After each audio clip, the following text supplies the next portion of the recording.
神農爺爺，我返嚟啦！我想學多啲有關中醫藥嘅新知識啊！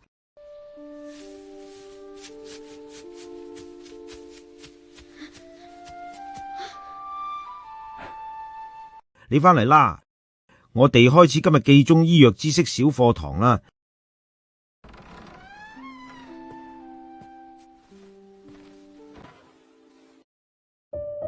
神農爺爺，呢啲五顏六色嘅嘢係咩啊？呢啲係五行：綠色菠菜、紅色蘋果、黃色南瓜、白色百合、黑色黑豆呢幾種蔬果啊。木火土金水對應我哋身體嘅五臟，仲有相生相克嘅規律添。相生係咩意思啊？木生火就似多食綠色菜，幫助心臟更健康；火生土，心臟好，脾臟就有精神。食啲黃色食物，脾胃更健壯。哇，好味又有益。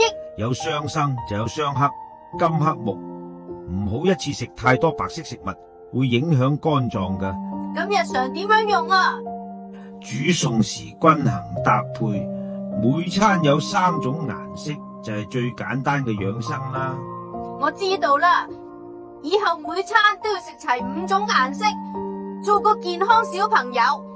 係啦，五行相生相克，好好利用，身體就會健健康康。